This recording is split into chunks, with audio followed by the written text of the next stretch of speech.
ಗ್ರಾಮೀಣಾಭಿವೃದ್ಧಿಗೆ 2.66 ಲಕ್ಷ ಕೋಟಿ ಅನುದಾನವನ್ನ ಮೀಸಲಿಡುವಂತ ನಿಟ್ಟಿನಲ್ಲಿ ನಿರ್ಧರಿಸಲಾಗಿದೆ. ರೈತರ ಅನುಕೂಲಕ್ಕಾಗಿ ದೇಶದಲ್ಲಿ ಡಿಜಿಟಲ್ ಬೆಳೆ ಸಮೀಕ್ಷೆಯನ್ನು ನಡೆಸುವಂತ ನಿಟ್ಟಿನಲ್ಲೂ ಕೂಡ ಉದ್ದೇಶಿಸಲಾಗಿದೆ. 100 ಜಿಲ್ಲೆಗಳಲ್ಲಿ ಡಿಜಿಟಲ್ ಬೆಳೆ ಸರ್ವೆಗೆ ಯೋಜನೆಯನ್ನ ರೂಪಿಸಲಾಗಿದೆ ಅನ್ನುವಂಥದ್ದನ್ನು ಕೂಡ ಹೇಳಲಾಗ್ತಾ ಇದೆ. 5 ರಾಜ್ಯಗಳಲ್ಲಿ ಕಿಸಾನ್ ಕ್ರೆಡಿಟ್ ಕಾರ್ಡ್ ಅನ್ನ ನೀಡುವಂತ ನಿಟ್ಟಿನಲ್ಲೂ ಕೂಡ ಸಿದ್ಧತೆ ಆಗಿದೆ ಅನ್ನುವಂಥದ್ದನ್ನ ಇವತ್ತು ಬಜೆಟ್ ನಲ್ಲಿ ಉಲ್ಲೇಖ ಮಾಡಿದ್ದಾರೆ. ಪ್ರಮುಖವಾಗಿ ನಾವು ಗಮನಿಸಬೇಕಾದಂತಹ ಸಂಗತಿ ಅಂತ ಅಂದ್ರೆ ಈ ಕಿಸಾನ್ ಕ್ರೆಡಿಟ್ ಕಾರ್ಡ್ ನಿಂದ ರೈತರಿಗೆ ಬಹಳ ಅನುಕೂಲ ಆಗುತ್ತೆ. ಅವ್ರಿಗೆ ಈ ಕಷ್ಟದ ಸಂದರ್ಭದಲ್ಲಿ ಏನು ಗೊಬ್ಬರ ಹಾಕುವಂತಹ ನಿಟ್ಟಿನಲ್ಲಿ ಅಥವಾ ಇನ್ನಿತರ ಔಷಧಿಗಳನ್ನ ಸಿಂಪಡಿಸುವಂತ ನಿಟ್ಟಿನಲ್ಲಿ ಒಂದಷ್ಟು ಕ್ರೆಡಿಟ್ ನ ಸೌಲಭ್ಯಗಳು ಸಿಗುತ್ತೆ. ಈ ಕಾರಣಕ್ಕಾಗಿ ಕಿಸಾನ್ ಕ್ರೆಡಿಟ್ ಕಾರ್ಡ್ ಅನ್ನ ಹಿಂದೆನೆ ಇಂಟ್ರೊಡ್ಯೂಸ್ ಮಾಡಲಾಗಿದೆ. ಬಟ್ ಎಲ್ಲಾ ಕಡೆನೂ ಕೂಡ ಅದನ್ನು ವಿಸ್ತರಿಸುವಂತ ಕಾರ್ಯ ಆಗಿಲ್ಲ. ಈಗ 5 ರಾಜ್ಯಗಳಿಗೆ ಹೊಸದಾಗಿ ಕಿಸಾನ್ ಕ್ರೆಡಿಟ್ ಕಾರ್ಡ್ ನೀಡ್ತೀವಿ ಅನ್ನುವಂಥದ್ದು. ಗ್ರಾಮೀಣ ಅಭಿವೃದ್ಧಿಗೆ ಸಂಬಂಧಪಟ್ಟಾಗೆ ಬೇರೆ ಬೇರೆ ಯೋಜನೆಗಳಿಗೆ ನಾವು 2.66 ಲಕ್ಷ ಕೋಟಿ ಅನುದಾನವನ್ನ ನೀಡ್ತೀವಿ ಅನ್ನುವಂಥದ್ದು.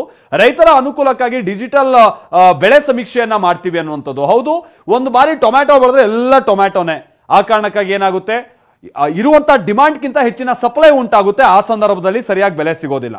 ಇನ್ನೊಂದು ಸಂದರ್ಭದಲ್ಲಿ ಮಾಹಿತಿಯ ಕೊರತೆಯಿಂದ ಇಂತಿಂತ ಏನು ಬೆಳೆಗಳನ್ನ ಈ ಬಾರಿ ನಮಗೆ ಅವಶ್ಯಕತೆ ಇದೆ ಅನ್ನುವಂಥ ಮಾಹಿತಿ ಕೊರತೆಯಿಂದ ಅಂತ ಬೆಳೆ ಬೆಳೆಯದೆ ಬಹಳ ರೇಟ್ ಆದಂತಹ ಸಂದರ್ಭದಲ್ಲಿ ಕೈ ಹಿಸ್ಕೊಳ್ಳುವಂಥದ್ದನ್ನು ಕೂಡ ನಾವು ನೋಡ್ತಾ ಇದ್ದೀವಿ. ಇದಕ್ಕೆಲ್ಲ ಉತ್ತರ ಅಂತ ಅಂದ್ರೆ ಬೆಳೆಗೆ ಸಂಬಂಧಪಟ್ಟ ಸರ್ವೆ ಆಗಬೇಕು ಅನ್ನುವಂಥದ್ದು ಕೂಡ ಒಂದು ಒತ್ತಡ ಇದೆ. ಅದಕ್ಕೆ ಬೇರೆ ಬೇರೆ ರೀತಿಯಾದಂತಹ ಪ್ರಯತ್ನಗಳು ಆಗ್ತಾ ಇದೆ.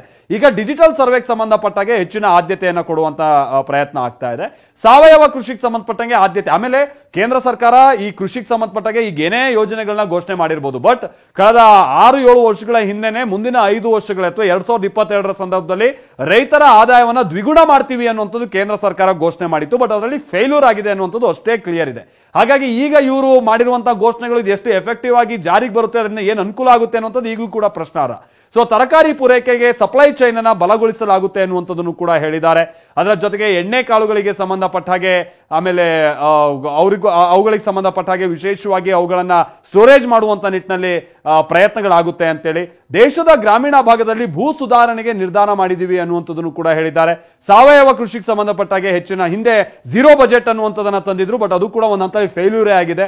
ಈಗ ಸಾವಯವ ಅನ್ನುವಂಥದ್ದನ್ನ ಹೆಚ್ಚಿನ, ಆಮೇಲೆ ಡಿಜಿಟಲ್ ಭೂ ಆಧಾರ ಯೋಜನೆಯನ್ನ ಕೂಡ ಘೋಷಣೆ ಮಾಡಿದ್ದಾರೆ ನಿರ್ಮಲಾ ಸೀತಾರಾಮನ್ ಅವರು. ನಮ್ಮ ಜೊತೆಗಿದ್ದಂತ ಅತಿಥಿಗಳು ಅದನ್ನೇ ಹೇಳ್ತಾ ಇದ್ರು.